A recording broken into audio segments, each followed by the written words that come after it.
Good afternoon, good morning, and thank you, everyone. It's a great opportunity to address the Climate Finance Day as part of the input to the Paris COP21 meeting later this year. The previous panel put the challenge and opportunity in perspective. As Philippe said, decarbonize portfolio or decarbonize the economy. That's the big dichotomy there. Like most of you, I am very concerned about climate change. I'm concerned, Bank of America is concerned, with ensuring the world not only has the right ideas to fight climate change, but also has the right financial resources to bring these ideas to life. We are focused on closing the financial gap. Some experts have estimated this gap to be over $1 trillion, and some significantly more. We at Bank of America decided way back in 2007 to scale up our efforts on low-carbon investment, lending money, raising capital, and offering strategic advice and expertise. Over the past 8 years, the risk-return equation has improved in many parts of the business. And for many opportunities, though, it can still be challenging. So, we are engaging each and every part of our business to help accelerate the transition to a low-carbon economy. First, we're dedicating substantial financial capital.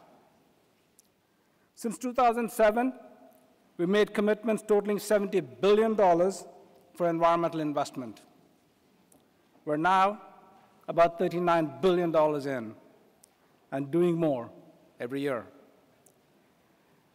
We're working to make low-carbon opportunities more accessible and investable for all our clients: corporations, institutional investors, and in the US, the retail investors.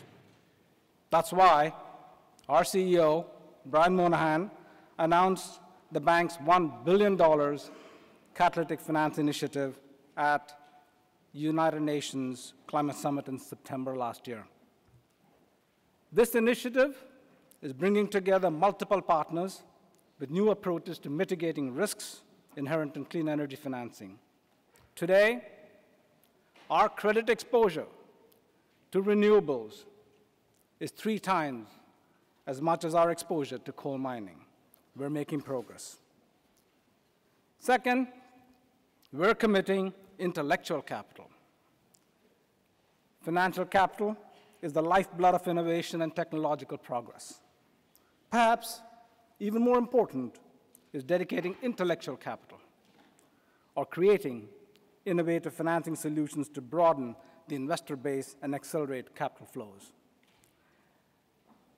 As an example, for the $2.4 trillion in assets we manage for clients in our wealth management group, we've developed what we call a green shelf to make it easier for our 15,000 financial advisors to provide green-themed investment products that respond to clients' interests in value-based investing.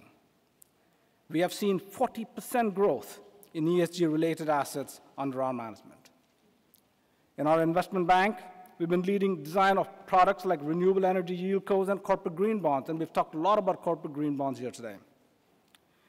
We led the first ever green bond for the European Investment Bank in 2007, co-developed the green bond principles with a coalition of issuers, investors, and intermediaries. In 2013, we issued our own green bond, the first ever by a US corporation. And just last week, ladies and gentlemen, became one of only a handful of companies to issue its second benchmark-sized green bond.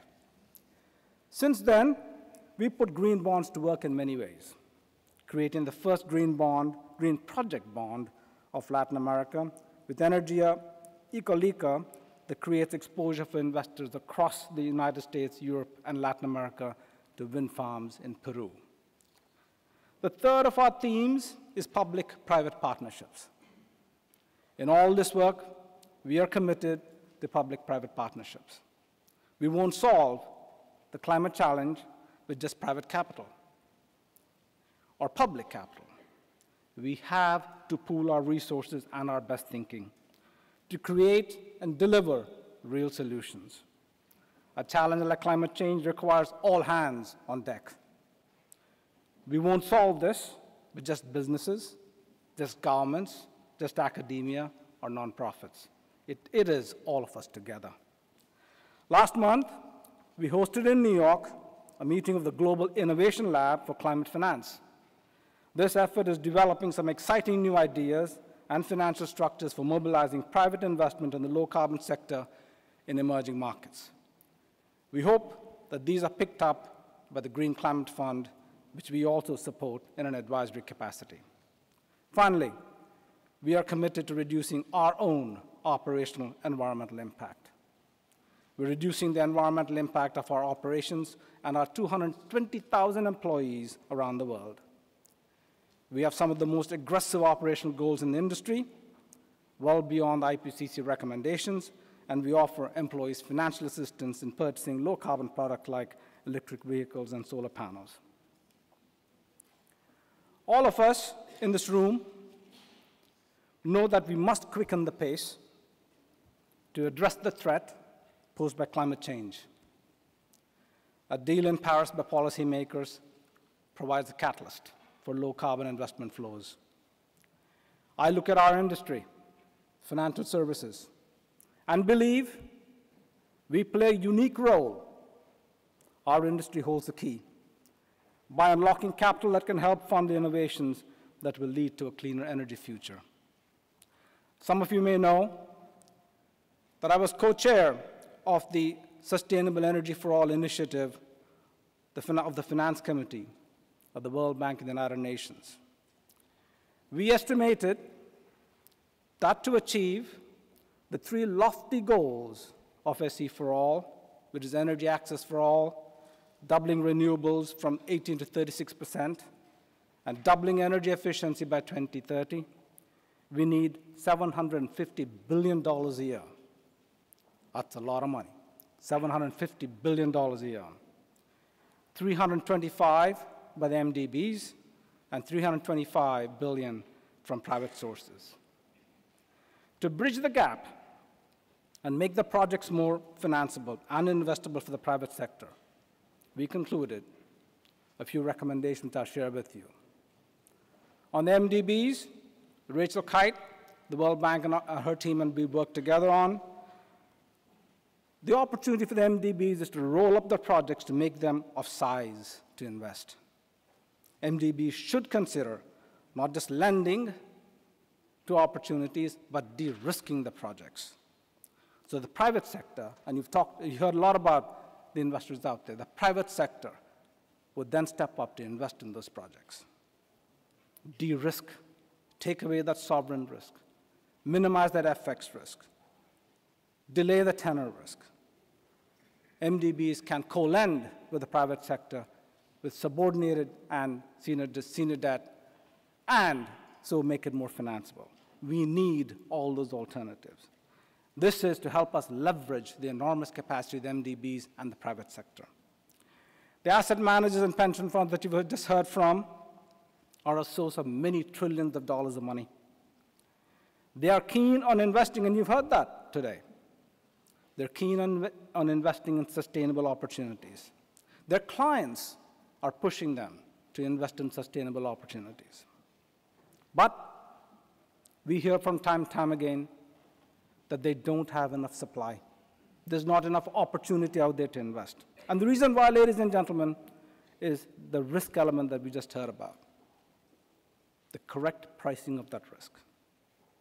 But if the asset managers and the funds are willing to accept a 1 basis point lower risk, a lower return, or a 5 basis point lower return, the floodgates of opportunities will open up, and supply will not be a problem.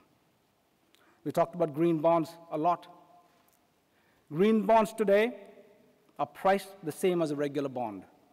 So when I talk to issuers, they come back and say, we'd love to do a green bond, but you know what? It costs us money to do a green bond.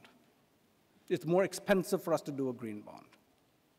So our responsibility as investors is to make sure we bridge that gap. Let us make it better for them. Let us make it cheaper for them to issue it, and the floodgates will open. We need them, the investors. You heard a lot of people. You heard the commitment to the challenge. We need them now to make it financially attractive for us as an industry. All of us on the commercial banking and investment banking side can help facilitate the velocity of change. We can help in the early project evaluation and support. And I urge all of you to come join in the Catalytic Financing Initiative announced at the United Nations. Let us assign some capital at risk. Let's support some more projects. Let's accept some more risk. Let's accept a low return. And let's support that industry. Philanthropic funds have said they want to support the growth also, and they're prepared to step up and take the first loss and the sovereign risk. Many opportunities there. The sustainable energy for all example I gave is an important piece of the overall climate solution, a good example. Roll-up is similar for other larger solutions for climate challenges.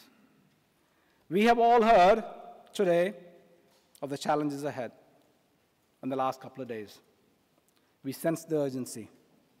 We embrace the need. Our task ahead is to bridge the gap between the sources of funds and the needs. And that, ladies and gentlemen, is the path to success. Thank you very much.